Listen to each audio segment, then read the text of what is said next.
मेरा छोटा भाई किशन रघुवीर सिंह। और आपका नाम? मनोहर धनी। 70 के दशक के इस लड़के को आपने किसी न किसी फिल्म में तो देखा ही होगा।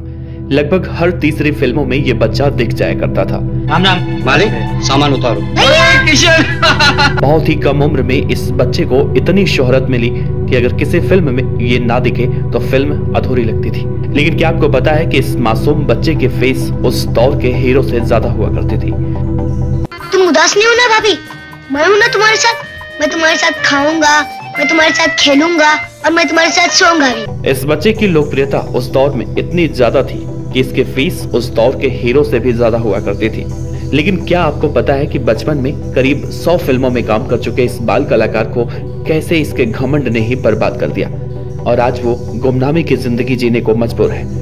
नमस्कार दोस्तों, मैं हूं देवनाथ पांडे और आप देख रहे हैं बीडीएफ फिल्मी बातें, जिसमें हम आपको सुनाते हैं फिल्मी दुनिया के कहे अनकहे किस्से। आज के इस वीडियो में हम बात करने वाले हैं फहीम अजानी उर्फ मास्टर राजू के आसमान की ऊंचाइयों से जमीन पर गिरने की कहानी। फहीम अजानी जब फिल्मों में आए तो इन्हें गुड्डू के नाम से बुलाया जाता था, लेकिन एक दिन संजीव कुमार ने इन्हें देखा और अपने पास बुलाया और कहा कि ये गुड्डू कैसा नाम है, आज से तुम्हारा नाम रहेगा मास्टर राजू। और फिर इनका नाम पड़ गया मास्टर राजू। ये बात है 70 के दशक की, जब हिंदी सिनेमा में मास्टर राजू अपनी भोली सूरत से लोगों के दिलों पर राज किया करते थे। मास्टर राजू की फीस भी उस दौर के हीरो के बराबर हुआ करती थी और कुछ फिल्मों में तो हीरो से ज्यादा वो चार्ज किया करते थे। बम्बई मेरी जान, या झूठ के बगैर गुजारा नहीं होने का। बहुत कम ही लोगों को ये मालूम होगा कि मास्टर राजू उनका असली नाम नहीं, बल्कि वो असल में मुस्लिम परिवार से हैं और उनका असली नाम है फहीम अजानी। मास्टर राजू का जन्म 15 अगस्त 1966 को मुंबई के डोंगरी में एक मुस्लिम परिवार के यहाँ हुआ। पिता एक चार्टर्ड अकाउंटेंट थे और माँ एक टीचर। सिनेमा से उनका दूर दूर तक कोई भी रिश्ता नहीं था, लेकिन फिर भी वो 5 साल की उम्र में सिनेमा में पहुंच गए। राजू के सिनेमा में पहुंचने का किस्सा भी बड़ा मजेदार है। बात है 1971 की। गुलजार साहब एक फिल्म बना रहे थे जिसका नाम था परिचय, और फिल्म के लिए बाल कलाकार की उन्हें तलाश थी जो देखने में एकदम भोला भाला नजर आता हो और जिसने कभी पहले फिल्मों में काम ना किया हो। एक दिन किसी के कहने पर राजू के पिता राजू को लेकर ऑडिशन देने चले गए।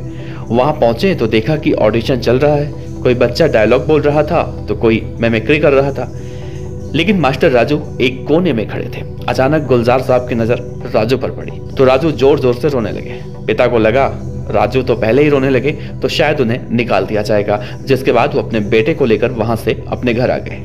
लेकिन 2 दिन बाद गुलजार साहब का फोन आया कि उन्हें अपने फिल्म के लिए राजू जैसा मासूम बच्चा चाहिए, और इस तरह से मास्टर राजू ने अपने जीवन की पहली सुपरहिट फिल्म परिचय से करियर की शुरुआत की।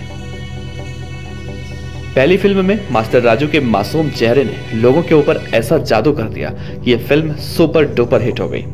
और इसी साल उनकी 2 और फिल्में आई, बावर्ची और अमर प्रेम, और इन दोनों ही फिल्मों ने बॉक्स ऑफिस पर तहलका मचा दिया और राजू उस दौर के सबसे सफल बाल कलाकार बन गए। वो दौर राजू का गोल्डन पीरियड कहा जाता है। साल 1973 में आई दाग हो या फिर अभिमान, सभी फिल्में सुपर हिट रही। छोटी सी उम्र में मास्टर राजू इतनी कामयाबी हासिल कर चुके थे कि उनके चर्चे हीरो से ज्यादा हुआ करते थे।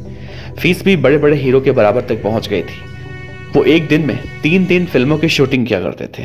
कहा जाता है कि एक बार राजश्री प्रोडक्शन एक फिल्म बना रही थी, नाम था चित चोर। इस फिल्म में अमोल पालेकर को हीरो और जरीना वहाब को हीरोइन के रूप में फाइनल किया जा चुका था।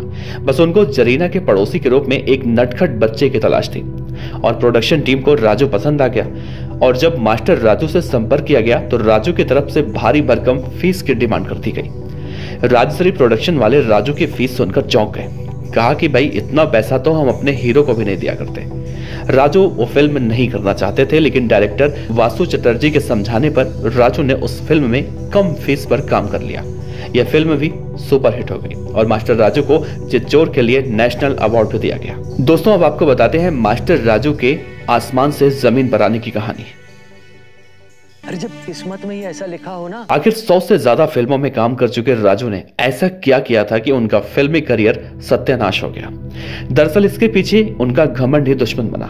राजू को लगने लगा था कि बड़े बड़े हीरो के साथ वो बचपन से काम कर चुके थे, तो स्टारडम उन्हें वैसा ही चाहिए था, वैसा स्टारडम उन्हें पसंद आता था। कहा जाता है कि बड़े होने के बाद भी उन्हें कई अच्छे किरदार ऑफर हुए, लीड रोल भी मिले, लेकिन मास्टर राजू सभी फिल्मों को मना करते रहे। बचपन के स्टारडम के घमंड में वो और भी बेहतर की तलाश करते रहे, और जब बाद में लीड रोल कैरेक्टर भी नहीं मिला तो वो दिलचस्प कैरेक्टर रोल चाहने लगे। और उस दौर में चरित्र अभिनेताओं के रोल भी बहुत सीमित हो चुके थे। छोटे रोल के लिए वो साफ साफ मना कर दिया करते। बड़े बजट की फिल्मों का इंतजार करने की वजह से उन्हें काम मिलना भी बंद हो गया। बस इसी घमंड ने उनके करियर को तबाह कर दिया। फिल्मों में जब वो नहीं चल पाए तो टीवी पर आ गए, और यहाँ नारद मुनि के किरदार में उन्हें थोड़ी सी प्रसिद्धि मिली तो आगे भी इसी किरदार के लिए उन्हें ऑफर आने लगे। लेकिन उन्हें नारद का किरदार बिल्कुल पसंद नहीं आया, तो उन्होंने नारद का रोल भी करने से मना कर दिया, और इस वजह से उन्हें बाद में बिल्कुल भी काम मिलना बंद हो गया, और बचपन का सुपरस्टार जवानी में गुमनाम हो गया। आज के मौजूदा दौर की अगर बात की जाए तो मास्टर राजू अब 56 साल के हो चुके हैं, और वो मुंबई में अपनी पत्नी सीमा के साथ गुमनामी की जिंदगी जी रहे हैं। कभी कभी इक्का दुक्का टीवी शो में वो नजर आ जाते हैं, लेकिन उनके बचपन के स्टारडम के घमंड ने उनकी जवानी बर्बाद कर दी।